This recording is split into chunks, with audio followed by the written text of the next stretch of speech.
Instagram stories for Wednesday, January 15th. I'm your host, Daniel Hill. Before I get into the Mosseri Monday Ask Me Anything, I want to do a brief news update on TikTok. The January 19th deadline is rapidly approaching for TikTok no longer being available in the United States. I haven't been reporting on some of the things that I've been seeing because, to be honest, I'm not 100% sure whether or not they're accurate. Many videos that I've seen on TikTok have claimed that once this January 19th date arrives, TikTok could still function. You might still be able to open the app, watch videos, post videos, but you would not be able to download the app from the Google Play Store or Apple App Store. However, that may or may not actually be the case. According to the news outlet The Information, they're reporting that TikTok has made the decision to cut off the lights on January 19th rather than limp along as some people had expected. Technically, TikTok could potentially continue to function for users who already have the app installed. Using the app wouldn't be illegal, but service providers in the United States would not be allowed to work with the social media company. So Apple and Google would have to remove TikTok from their app stores. Cloud hosting providers like Oracle will have to stop operating its servers, and so on. According to this article from The Information news outlet, TikTok has chosen to go out as a martyr, letting users immediately see the consequences of the ban.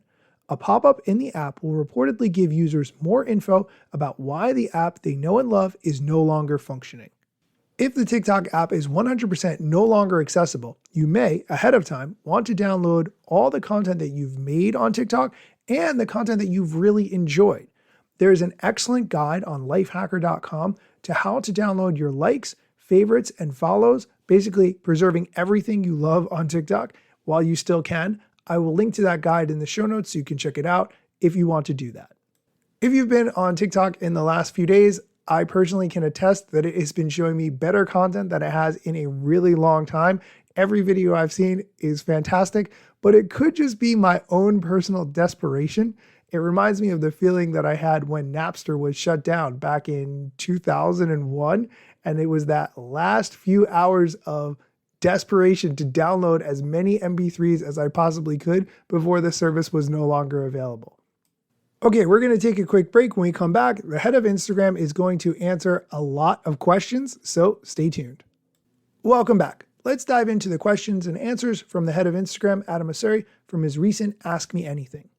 One of the news items that I talked about on the show last week was how the CEO of Meta, Mark Zuckerberg, announced that the platforms would be switching from individual human fact checkers to community notes, which would be crowdsourced, much like the way Twitter, X, does today.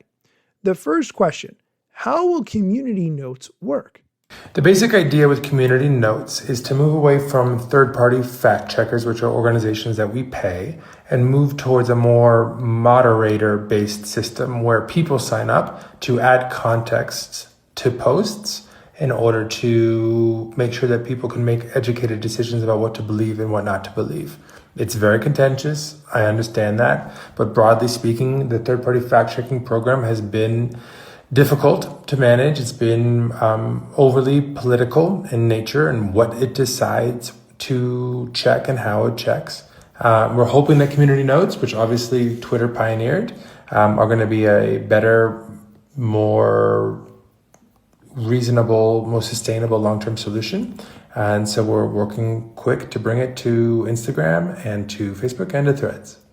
Okay, let's talk about another part of that announcement that Mark Zuckerberg made last week, where he talked about how the platforms would be now more open to political content. This is something that, as a whole, the Meta family of platforms had shied away from over the past few years, but now they were diving back in.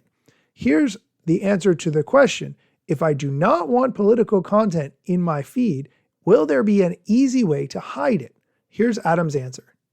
So for those of you who don't know, we've historically tried not to recommend political content from accounts you do not follow. If you follow political accounts, that's fine. We don't get in the way of that. But we're going to start recommending political content because, one, we've got a lot of feedback about this, and two, it's hard to identify what is and what is not political content. So just trying not to has been inconsistent at best. Now, if you want to avoid political recommendations, you don't want to see political content from accounts you haven't decided to follow, you can go and turn that on. And we will do our best to not show you political content from accounts you do not follow. But it's positioned not as none, but as less, because invariably some will slip through. But the intent is, or the way it's built is, anything we think is political content, we will not recommend, which means you will not see it if it's from an account you do not follow. If it's from an account you do follow, then you're definitely going to see it. It's funny because although he answered the question, he didn't say how to actually do it. So if you go into your Instagram settings and you select settings and activity, then you scroll down to suggested content, there's an option in there for political content. I had mine set automatically to standard, which is you may see some suggested political content, but I changed it to see less.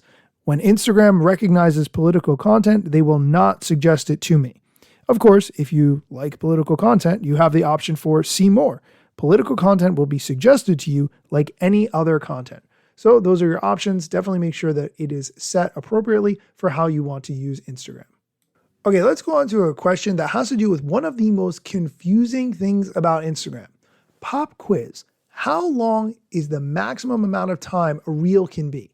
The options are A, 90 seconds, B, 3 minutes, C, 15 minutes. What would you say? A, 90 seconds, B, 3 minutes, C, 15 minutes. What's your guess? Go. All right, the answer is so confusing. It is actually B, but with a caveat of C. Let's get into it.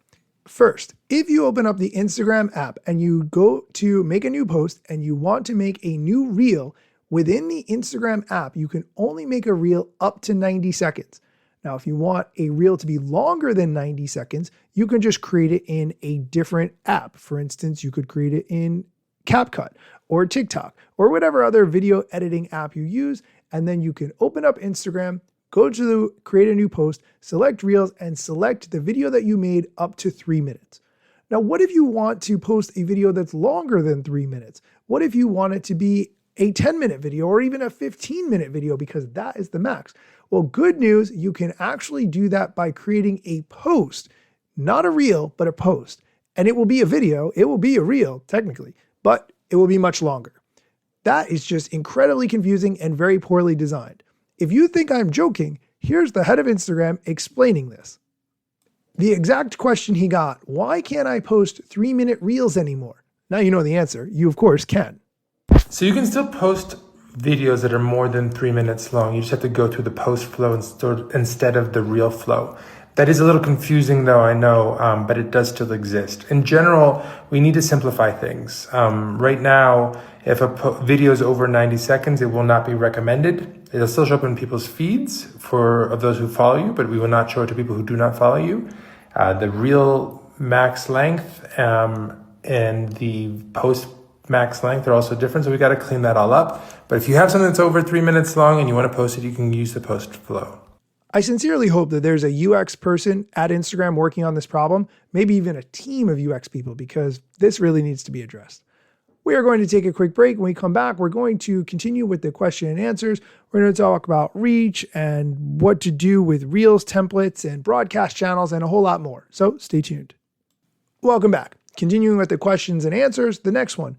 Please, can content creators move their posts in different orders on the grid?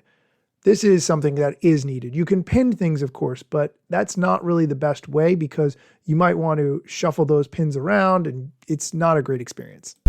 So right now you can pin up to 3 posts at the top of your grid, but I think it would be awesome if you could just rearrange your grid entirely. The tricky bit is if you do that and then you post something new, what happens? Does everything get pushed or does it show down below the lowest thing you pin? How can we make that clear? But I'd love to figure out something in that space. So I'll ask the team to explore it. Next question has to do with the feature on Instagram I like the least. Highlights. Are they really going away? Sadly, they are not, but I really, really, really wish they were. Highlights are not going away. We're exploring moving highlights into the grid and giving highlights its own tab on the profile. But we do need to make sure if we do that, we give creators a way to really shape their profile into something that they love, and highlights is part of how that works. So we're trying to figure out if there's a better, simpler way to allow people to highlight stories and keep them on their profile without creating another idea that pushes your grid down and just makes the profile more complicated. It's something that we're testing. We don't have all the answers yet, but I don't think any of the ideas we're exploring completely remove the idea of highlights. You know the problem with story highlights? You don't know if anyone is actually watching your story highlights because Instagram doesn't tell you what's happening beyond that 24-hour story window. I guarantee that people are not actually watching your story highlights even though you think they are, even though you last updated them 2, maybe even 4, maybe even 5 years ago. I promise. Let's go on to the next question. How happy do you feel that photographers are with your platform? I love this question. I feel like there's low-key snark buried in there. I think photographers are mostly, but not all, frustrated with Instagram. It used to be primarily a place for photos, and it has been more and more becoming a place for video, and that has crowded out a lot of photographers' work. And I get that that's frustrating. In general, though, Instagram is designed to help people discover stuff that they're gonna like. And our best proxy for what people like is what they interact with. And we're seeing that there's just a lot of demand for video. That doesn't mean there aren't photos on Instagram and photos won't continue to be an important part of Instagram. Quite to the contrary. There are a lot of photos and they're always gonna be part of Instagram. And there's gonna be some accounts that do really well just posting photos and carousels. But I know that overall, there's a frustration from the photographer community, which is why actually one of the interesting things that surprised me is how successful Threads has been with photographers specifically, where there's a lot less video to compete with. But I get it. We're just trying to balance all the equities. Okay, and the last question we're going to talk about today, reach went down over the holidays. Is that typical? I think that's an interesting question. In a lot of respects, people take a break from social media when they're spending time with family. But by the same token, some people are off from work and therefore spend more time on social media. Here's the answer to the question.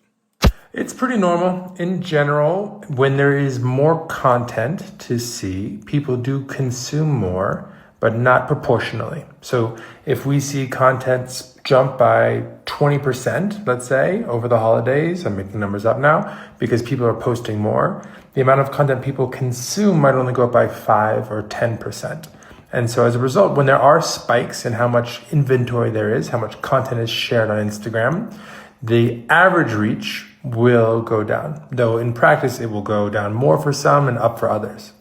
Okay, that is going to do it for today's episode. As always, thank you for listening. And I promise to keep you updated on the whole TikTok news. Whatever happens, I will be here continuing to report and keep you updated on everything. Let me tell you a couple things that you should know about me. A product manager but do not have a bachelor's degree. But actually that's factually a fraction of me. Another fraction's posting content irregular and irrationally. Still probably won't get a job at the Gram. They forgot, they don't know, or don't care who I am. That's why you never see me at the parties and events. My lack of followers must make me irrelevant. Don't have a course or book to sell to make a bag of grand. Not a social media marketer, don't represent any brands. Plain to see, don't have an agency. But I got a lot of spam, just putting in my work without the glitz and glam. Won't catch me eating fish unless it's shrimp or clam. No six pack, no risk that, there's a gym card in my hand. Don't have a full-time job, but I got a lot of plans. Stay plotting, dropping knowledge on TikTok and Instagram.